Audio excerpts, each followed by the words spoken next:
suite aux réactions négatives suscitées par la désignation des 2 membres de la famille royale raciste. Endgame de Scobie a été réédité aux Pays-Bas. La version néerlandaise récemment publiée de Endgame de Scobie a apporté de nombreuses modifications et suppressions, selon le journaliste qui a été le premier à noter que les noms des racistes royaux avaient été divulgués. Dans la première édition néerlandaise d'Endgame, les noms de 2 membres de la famille royale sont apparus en relation avec une conversation sur le teint du prince Archie avant sa naissance, un incident dont le prince Harry et Meghan Markle ont parlé pour la première fois à Oprah Winfrey en 2021. La dernière version a expurgé ces noms, après une violente réaction contre l'auteur qui avait initialement affirmé qu'il n'avait rien à voir avec l'erreur. Il admet maintenant qu'il a écrit les noms dans une version antérieure, qui semble être celle qui a fini entre les mains des éditeurs et traducteurs néerlandais.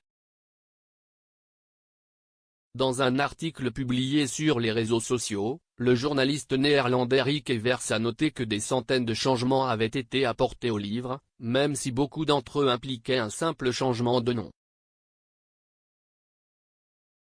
Par exemple, la reine Camilla a vu son titre légèrement modifié dans la nouvelle traduction, puisqu'elle est appelée Camilla, Queen Consort plutôt que Queen Camilla. Monsieur Evers a également noté qu'à certains endroits où Monsieur Scobie avait précédemment écrit I, la nouvelle version cite plutôt ABC News comme étant celle qui rapporte.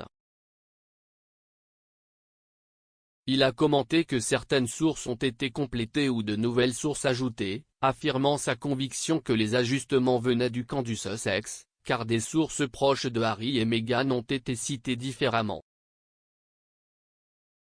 D'autres changements, bien qu'apparemment subtils, ont sensiblement atténué leur colère envers certains membres de la famille, le prince William n'étant plus décrit comme un Wills paresseux, mais plutôt comme ayant une image de travailleur.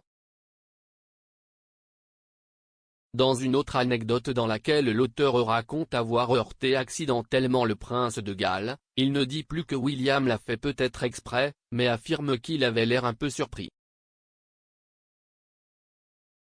Le roi Charles a également vu son image adoucie puisqu'on disait à l'origine qu'il avait conclu des accords douteux et qu'il avait des liens suspects à un mauvais jugement, mais le livre fait simplement désormais référence à des choix douteux.